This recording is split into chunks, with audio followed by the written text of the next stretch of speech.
नमस्कार मित्रांनो, मी आहे प्रवीण राठोड. तुम्ही पाहता आमचं YouTube channel tech Marathi expert.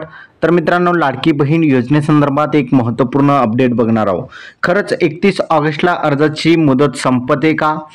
काय आहे शेवटची तारीख? आजच्या व्हिडिओमध्ये मी तुम्हाला सांगणार आहे. संपूर्ण माहिती बघण्याच्या अगोदर जर तुम्ही चॅनलवर नवीन असाल चॅनलला सबस्क्राईब करा, साईडच्या नोटिफिकेशन बेलला प्रेस करा. तर चला व्हिडिओ स्टार्ट करूया.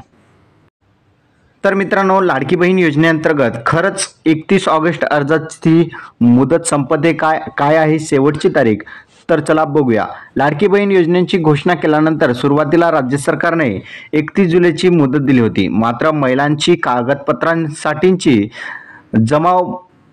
जमाव आणि सरकारी कार्यालयातील गर्दी पाहता सरकारने योजनेचे अर्ज करण्याची मुदत 31 ऑगस्टपर्यंत वाढवली होती.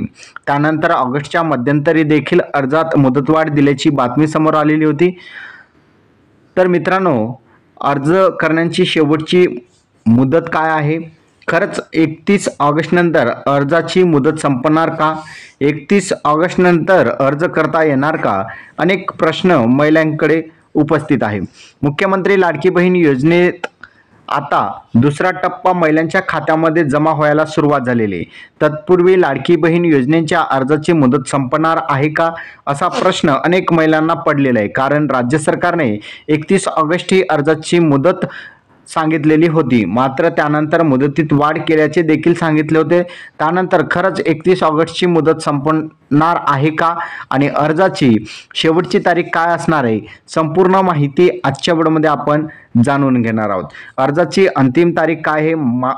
माझी लाडकी बहीण योजनेसाठी 31 ऑगस्टपर्यंत मुदत ही अंतिम नसून अर्जाची प्रक्रिया निरंतर चालत राहणार आहे. म्हणजे जसं PM किसान सन्मान निधी योजनेचे अर्ज आता पण सध्या सुरू आहेत.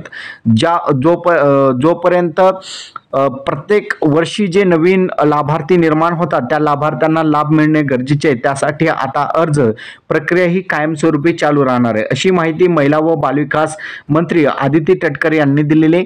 त्यामुळे अर्ज करण्याची कोणती शेवटची तारीख नाही. लक्षात ठेवायचे, अर्ज आता कायमस्वरूपी चालू राहतील.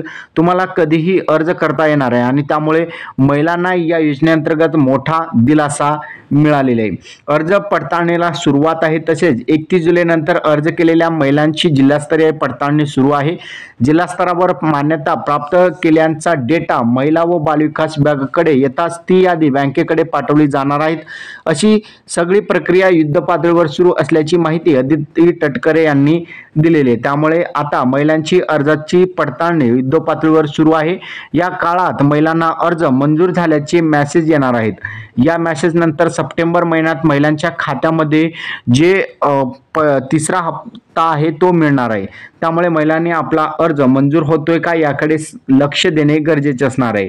या तारखेला पैसा येणार 1 ऑगस्ट पासून. जे अर्ज केलेले त्यांना 31 ऑगस्ट पासून पैशांचे वितरित केले जाणार होते, पण जवळपास 27-28 तारखेपासूनच हे पैसे त्यांच्या बँक खात्यामध्ये जमा होण्यास सुरुवात झालेली आहे. हा व्हिडिओ तुम्हाला कसा वाटला कमेंटमध्ये सांगायचा विसरू नका. चॅनलवर नवीन असाल चॅनलला सबस्क्राईब करून साईडच्या नोटिफिकेशन बेलला प्रेस करा. धन्यवाद.